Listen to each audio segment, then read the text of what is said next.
Welcome back to today's video. Today we have a returning guest in Comey, and here we're going to talk about a lot of things like we did last time. So if you want to just start by introducing yourself to anybody new. Hey, what's going on, everyone? My name is Comey. If you know ball, I've been around. I've been around this community, and I sort of talk to people about finance, the black population, and sort of global politics. Okay, that's good. That's good. Okay, well, to start off, speaking of global politics, right? Let's just look at what's going on in the world right now, right? Clearly, you know, we're not in the most peaceful times. We're not in the most civil times, very clearly. So, you know, what do you think has led the entire world to this point? You know what I mean? Like, how did we get to a point where like things like international laws being broken and like just everything going to pandemonium? How do you think we got to this point as a society? Well, the main way we got to this world to begin with, it's called the post-World War II order. So Nazi Germany collapses. Nazi Germany is sort of seen as the bad thing. It's known as sort of the what we all want to go as far away from, at least in the public eye. So what was Nazi Germany? It was an invasive, imperial, authoritarian entity, and everyone sort of felt like they were fighting against a single force, and it sort of united the world for some time. The European population, the European nations and their empires were the biggest empires on the planet. These empires now collapsed because they all fought Germany, and all you have left is really the Soviet Union and the United States as the big powers in the world. And with that setup, it allows for a couple of world powers to really decide how the world moves forward. And so the United States sort of became the Western sort of hegemon, um, and even eventually a global hegemon later on as the Soviet Union collapses.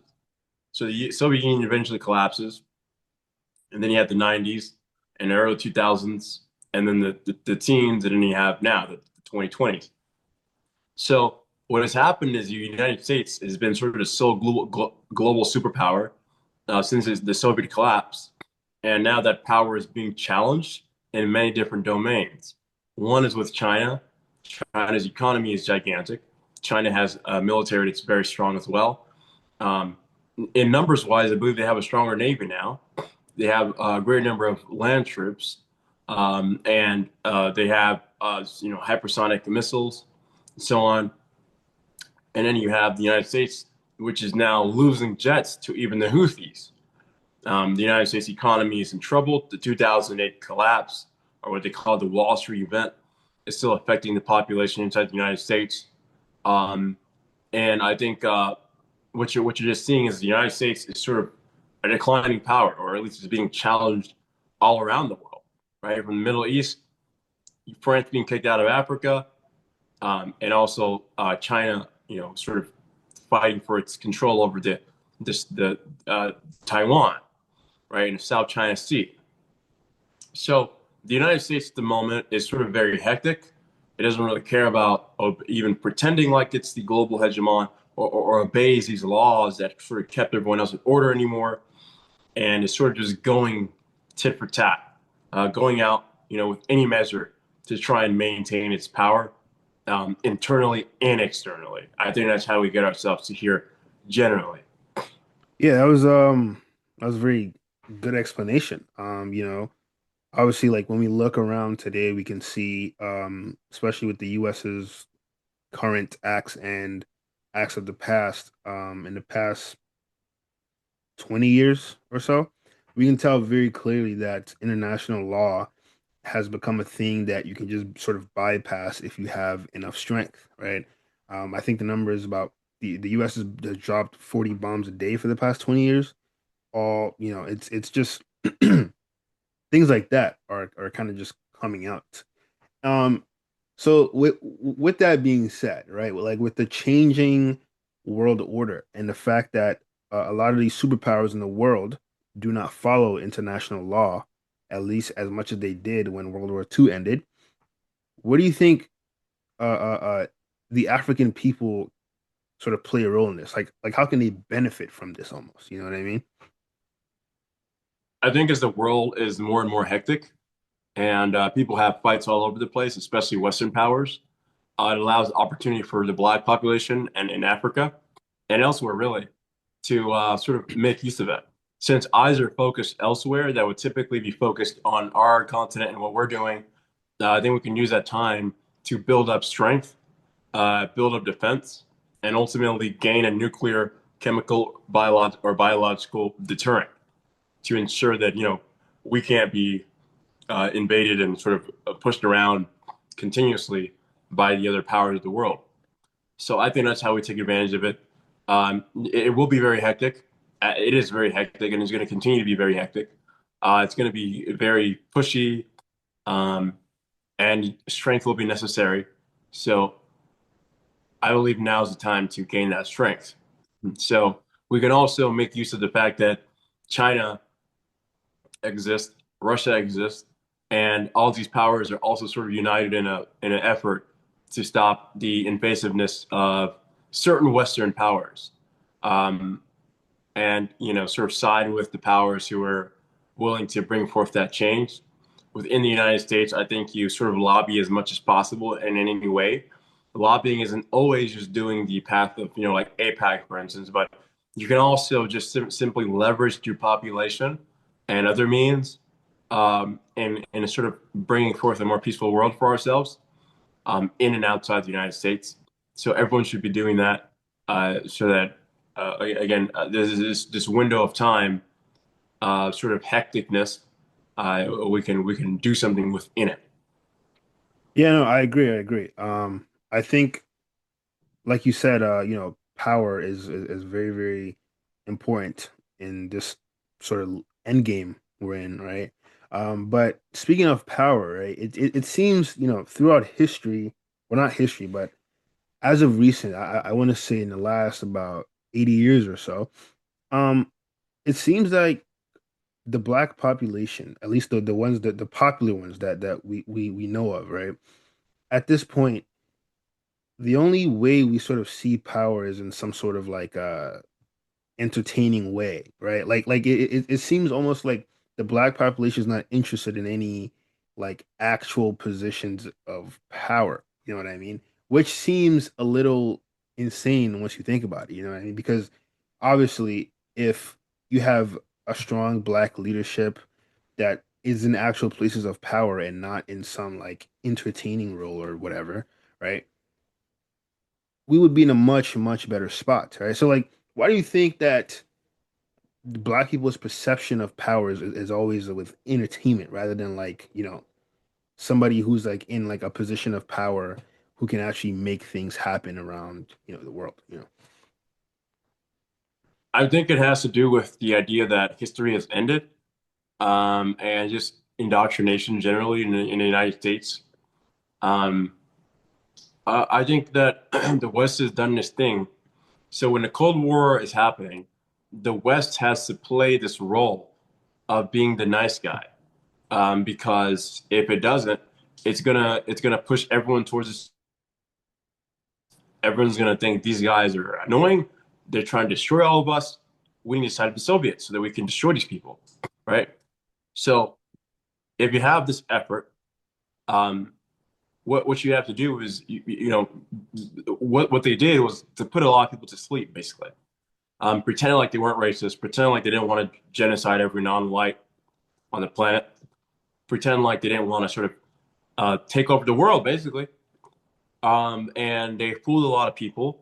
They made people think you can just sort of, laugh along and everything will be fine. And we still have a large number of people who believe that. So I don't think you can just change those people's minds. I think you have to work with people who get it.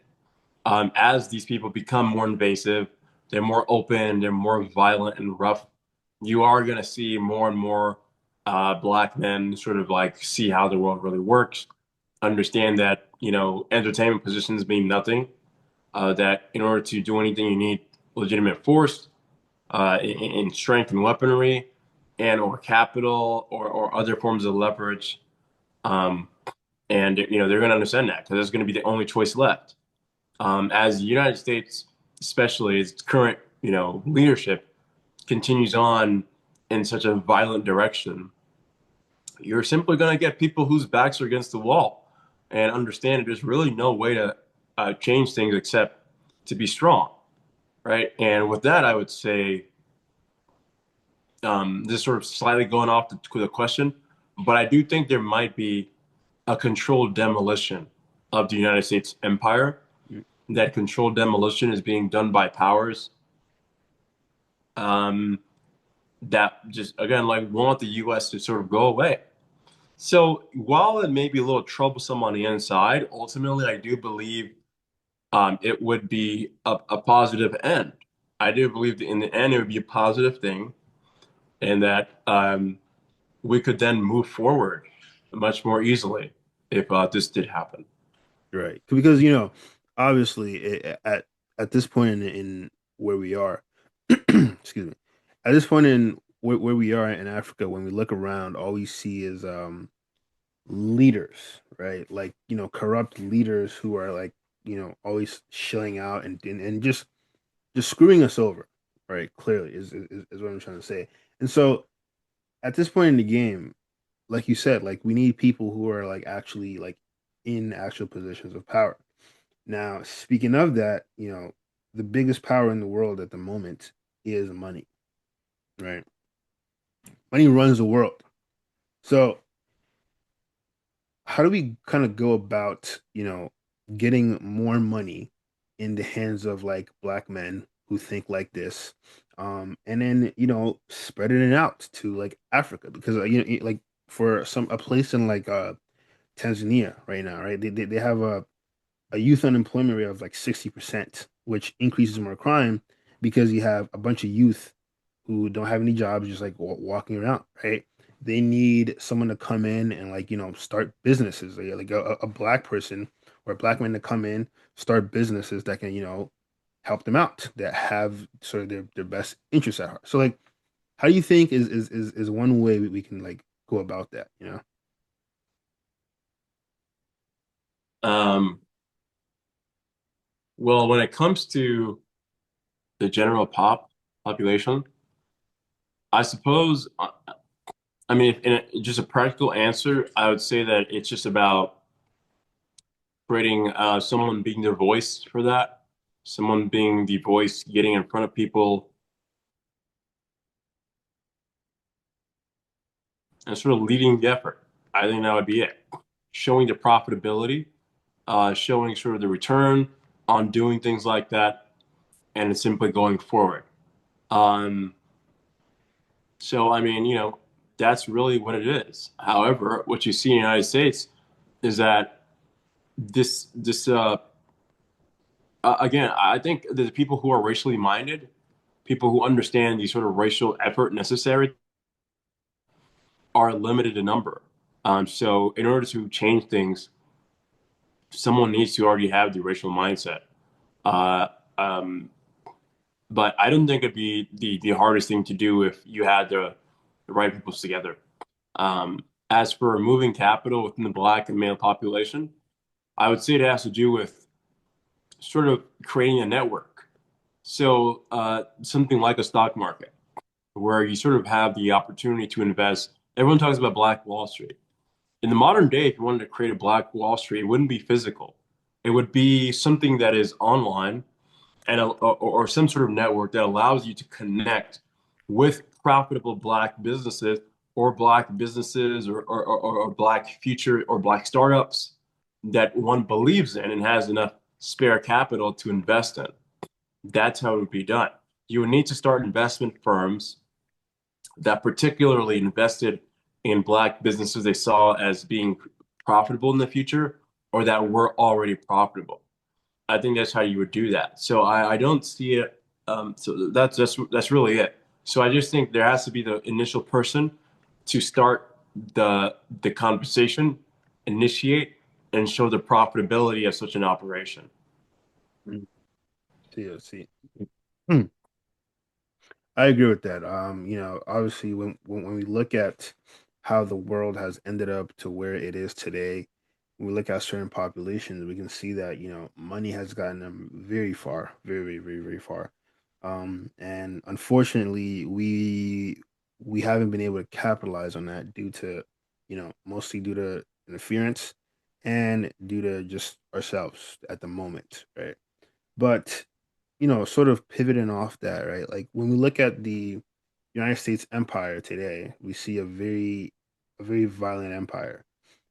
We see that the empire, a lot of people are saying it's gonna fall, which I don't really believe.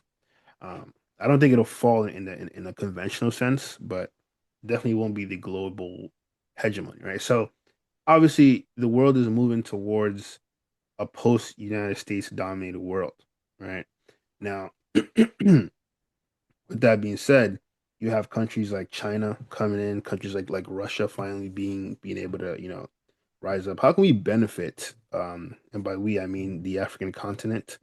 How can we sort of benefit from that and move towards a much more unified continent? You know what I mean? Because obviously, at the moment, having what is like 100 countries in there isn't really beneficial to us too much.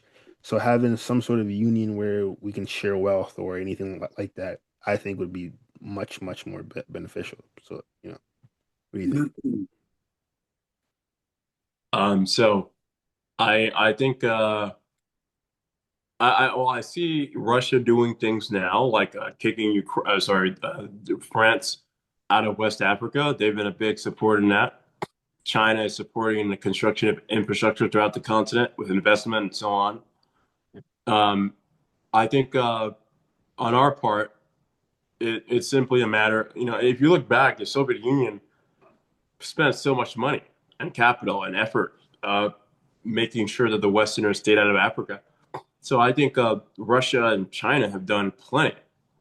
Um, but as for the rest of the, inside, I believe it is a matter of sort of having the, I don't, when it comes to unity, it has to be defined. The unity of the African continent, I believe, is the most possible in a very limited way, if you will, but also the most beneficial and useful way.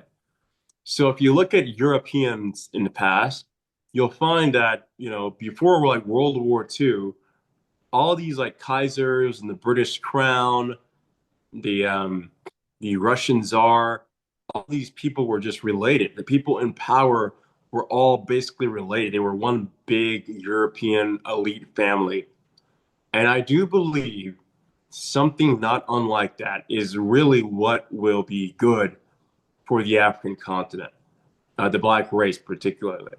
Um, I think that population has to be sort of secretly empowered. Um, it depends, right? I do believe something like a monarchy, constitutional monarchy, is perhaps the simplest way to success, where you have, some sort of monarch, but he doesn't really affect policy, at least not in the open. But it does control things from the background. I think if you have something like that, you will have success in the African continent. So that way, you're not busy trying to convince every last person in the African continent that they need to unify. You're not going to do that. They want to do what they want to do. People want to just be individualists. They'll break up a single tribe, they'll break up the tribe again, they'll fight the neighboring tribe, whatever. I think it's a hard job trying to get these idiots to just get together. So I think what you do is you deal with people who are smart enough and aware enough to want this to happen. And then you sort of work towards creating sort of an aristocracy. Some people call it an oligarchy, but I don't really like oligarchy. I would say more of a related aristocracy with a constitutional monarch, and you sort of allow the government to stay there doing what they want to do, but ultimately there is a single sort of unity when it comes to the people actually in power. I think that's the best route to unifying the black population. It really has nothing to do with like 95% of the black people. It has to do with the five people, the 5%, and getting them in positions of sort of secret power, if you will. There's a Mhm. lot to it, but generally that's what it is. I agree. Yeah, but oh, okay. So, that was that was very good that you said that. Obviously, speaking of, the 5%, obviously, in recent years, right? In the past, I want to say 100 years or so, like we've seen the African continent and just the African diaspora around the world sort of shift to try to, as the Western veil of high society, perfect people starts to crumble, we see that the African people and diasporas around the world are trying to move towards being more westernized, whether that may be in looks, in personality, in food, et cetera, et cetera, et cetera, right? Um, so I think that sort of stems from, low racial pride almost, right? You talked a little bit about race, but racial pride is a huge problem plaguing our society at the moment. When you go to Africa, you'll see a bunch of people bleaching their skin. You see a bunch of the our women wearing wigs, right? Or like the men trying to straighten their hair or look white or whatever that may be, right? You know, how do we even get to this point is sort of my first question. And to anybody who's salvageable, right? What would you sort of say to them to, sort of get them out of that? Because at a certain point, everybody who becomes like this at some point is a little westernized. Maybe when they're young, maybe 12, 13, 14, you want to be white or something like that. But what do you say to someone like that who isn't completely gone yet? Kind of like 20 years old, they're like 12 or something. Well, when it comes to how we got here, it's rather simple. People want to sort of feel more comfortable around Caucasians. Um, you know, I think again, I don't think there's the salvageable people are not something I want to focus on. I want to focus on the people who are who already get it. When it comes to people who skin bleach, for instance, lost cause. Yeah. When it comes to people who wear wigs every single day, lost cause.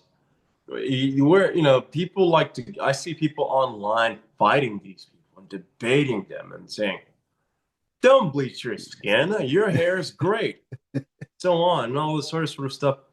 It's like they don't care. They just want white approval. It doesn't matter how many times you say it. In fact, the only times they might start like enjoying their own features is if a white person approves it for them.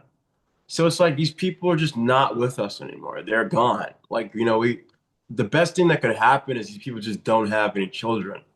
And that in the future, we only have black people who sort of love themselves and love their people who have children. I do think it is genetic trauma. The past had just harmed them way too much. Their families were bad, and they weren't really cared for as children. It's unfortunate, but ultimately, I think it would just be best if they didn't have children. Um, I don't think we can replenish that or anything. I think we just work with the black people who, again, just love themselves, Yeah. and Hmm.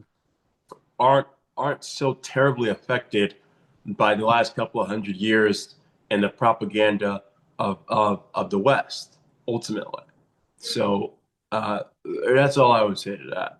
Yeah. And I'm glad you said that because, looking back, right, our culture has sort of become very westernized, right? Like even to the point where like if you ask your average black person on the street anything about, African history or like black diaspora history or Haitian history or Jamaican history or anything like that, right? If you ask your average black person on the street anything about that, they probably know nothing, right? But if you ask them about like European history or like anything in Europe, that's what it'll be. So, like you said, like I think the first thing that, begins, and this is what I would say to like a 12-year-old or something who's having these sort of westernized ideals. I first thing I say is, educate yourself, right? Like you must know how we got to where we are, and obviously have some racial pride, right? I know like everybody goes to school and then they get bullied a little bit. It's like, oh, you're so dark that I've faced that myself. Like I am much darker than the average person. Most people have never met someone as dark as me. not in like their usual lives. So I face a crap ton of torment, but I think it's okay to be that way, right? It's okay for your hair to be, you know, type forward. It's okay to be super dark. There's nothing wrong with that. But anyway, moving on to the sort of next subject, right? We have a sort of uh another Middle East tango with the with the United States, right? Um, Obviously, for the past 70 years, maybe, there's been a lot of sort of entanglement there in the Middle East, if you guys can understand what I'm trying to say here. Um, you know, with that being said now, right, we see a lot of, new developments happening, right? How does that affect Africa?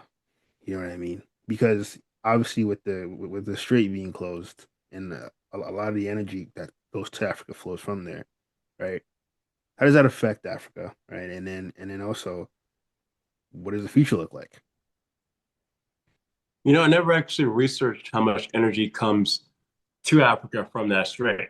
Mm. Is it substantial? It's about like I want to say 15% maybe. Okay, that's not too substantial. I imagine that energy is going largely to like North Africa also. Yeah. I'm going to assume that's the case, maybe South Africa. Mm. But with that said, I with the Middle East, the Middle East has been the enemy of the black race long before Europeans came along. That's something that to consider. And I have my own sympathies with Israel. My sympathies with Israel come from the fact that the Romans destroyed Judea. Um, you know, that's where it all started. They always talk about like clipping coins and all of these sort of things. They don't talk about the fact that Judea was trekked. The Jews were sort of minding their own business in Israel, historical Israel. And this nation is destroyed by Rome, and they're sort of scavengers for a long time. And they're sort of stuck in all these different European nations and so on. Not as people started harming them, right? And, they've finally got their nation back after being bullied by the Western Europeans for who knows how long. And now that they're defending the little state that they have, something the size of New Jersey, people are sort of whining and moaning about it. So I think, Man. sorry, there's something flying here. But Mm. anyway, I think that, my own personal sort of sympathies with Israel, that's one part of it, right? They've gone from all that. They now have nuclear weapons. They have a very good military, right? Their involvement and their alliance with the United States allows them to sort of have greater influence in the Middle East. And then let us remember, next thing is that the Middle East, again, is still just, it has slavery going on. All right. I mean, the Middle East is still, doing some of the craziest, most barbaric things you can imagine to the black race, to black men, right? So, and they make black men an enemy of their population. So, if you're making black men an enemy of your population, I don't have a single bit of sympathy for you in the world, not one bit. So, when Israel is retaliating effectively against these forces in the Middle East, I think good. Thank God. I think that's good for our population. I think that's one less problem we're going to have to deal with in the future. So I'm totally happy with what's going on there, and I simply hope that the black race, as it gains strength, doesn't run into any issues with Israel. Hopefully that we can have sort of a more friendly situation. Obviously, I think we should have nuclear weapons to defend ourselves and so on. But I would hope that there's one sort of country added to the situation, because you have Russia and China, and North Korea, countries like that that have been great allies. I hope Israel is a new country in that situation. That's what I would hope happens.